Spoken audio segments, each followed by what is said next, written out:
Dahil daw sa katangahan nyo, yung mga buhaya na nagsagawa ng impeachment trial kay VP Sara Duterte.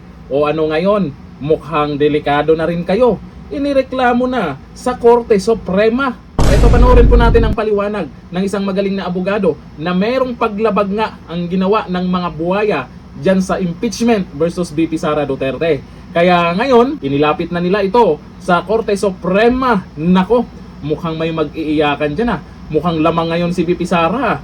Hintay na lang natin kung ano ang magiging desisyon ng korte. O ito, panoorin natin ang video. Dahil ito sa katangahan ninyo, dahil ito sa mga maling mga ginawa ninyo, kaya kami tumulong sa Korte Suprema. Kaya huwag niyo kaming sisihin. Sisihin ninyo mga sarili ninyo. Ito bang pagsubpina pwedeng gawin dyan mismo sa Senado? Yung pagpapasubmina ng kasi sinabi nyo nga hindi pwede sa Kamara, pero sa Senado pwede rin po ba? Halimbawa kung umusad po yung impeachment,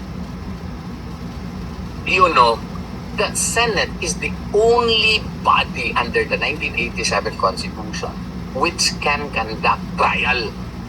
Yan nga din ang isang rason namin. Kung gugustuhin ng mga senador noon, I would submit that it may be able to do that in the Senate. But not here in the House of Representatives. They may be able to clarify certain matters. Matters which are stated specifically in the complaint. Hindi yung sila na ang nagbibigay ng grabing kalawak ng mga sabina na hindi na nakasaad doon sa complaint. In-extend nila masyado na para bang ang aim nito ay ipahiya at i-destroy si VP Sara. Nagkandak na sila ng kanilang mini trial na wala naman sa kanilang kapangyarihan. Kaya nga bawal yun.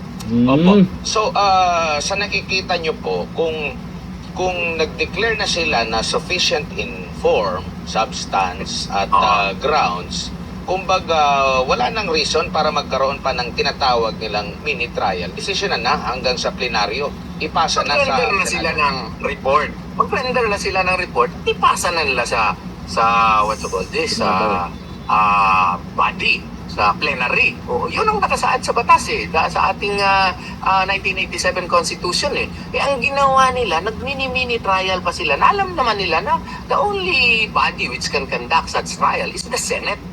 Kasalanan nila, ginawa nila ito. Hindi nagkaroon na tuloy ako ng legal ground to file a petition for certiorari. Iwag nila akong sisihin. Sisihin nila ang sarili nila. Bakit nila ginawa yun? Yung standard na ginamit nila kay Marcos, napaka-stricto, dinismiss nila kaagad. Dito kay VP Sara, may mga sapina pa sila ng maski ano-ano. Hindi naman nila ginawa yun kay Marcos.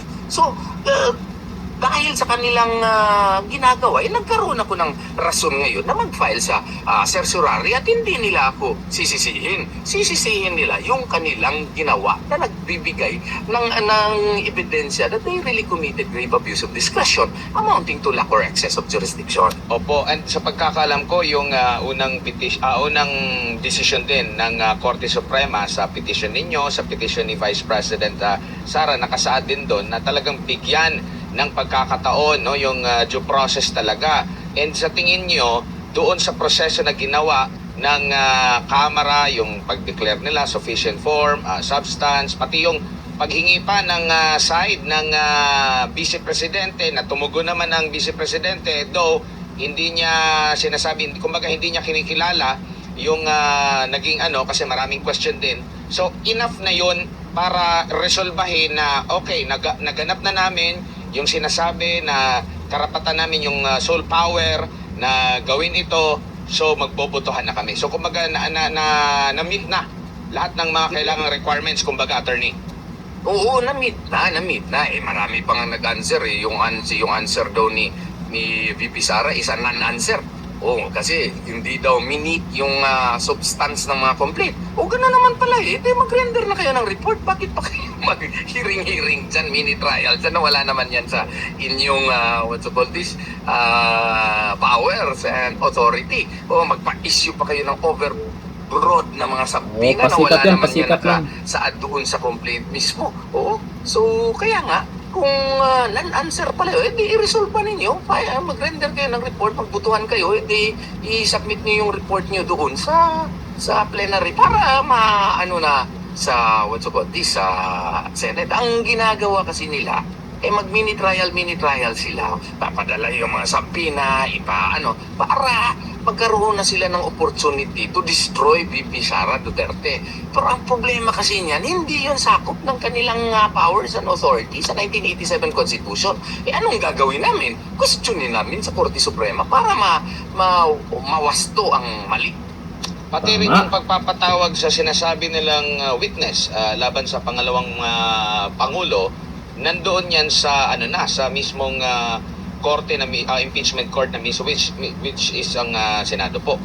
Opo, doon na yan sa Senado. Ang kanilang trabaho, gawain na lang nila yung trabaho nila. Mag-render sila ng ng report, and then pagbutuhan nila, and then ipasa nila doon sa plenary.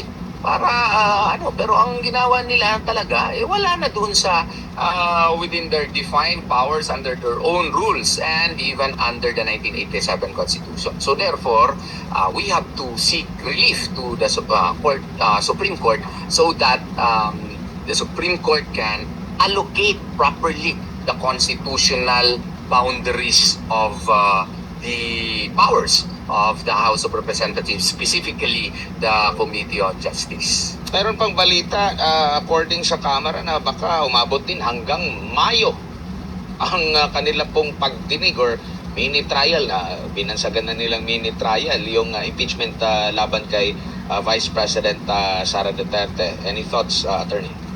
Okay, gagawin nga nilang circus. Gagawin nilang circus para siguro marami atakihin nila araw-araw siguro si VP Sara. Yan ang plano nila eh. Ang problema nga, wala na yun sa kanilang wala na kaya yun sa kanilang mandate. Oo. Ang pagpalabas ng mga dokumento hindi man lang i-include pa yung mga ibang mga corporations na hindi man lang yun nakasaad doon sa impeachment complaint ay bawal yun. Baka hindi nila alam kung ano yung bawal. Dahil sa kanilang katangahan nga, galing mismo yan ka Atty. Torion ha. Dahil sa katangahan nyo. Kung ano-ano yung mga pinagagawa nila. Kung gusto nyong i-impeach dyan sa Kamara, si VP Sara, i-impeach nyo na. Pero dyan sa ginagawa nyo kasi, mukhang pinapalakas nyo lang, lalo si VP Sara. Lalo nyo lang pinapasikat siya. Kasi sa dami ng problema ngayon sa bansa, impeach VP Sara pa rin yung laging nababalitaan na ginagawa nyo dyan sa Kamara. O ngayon, paano yan? Sila Atty. Torion, pumunta na ng Korte Suprema. Mukhang nakakahiya yan kung ang maging desisyon ng Korte Suprema pabor kay VP Sara. Kasi ayon dito kay Atty. Torion, may mga paglabag yung ginagawa nyo dyan dahil sa inyong katangahan. Hanggang dito lang, thank you. Bye-bye.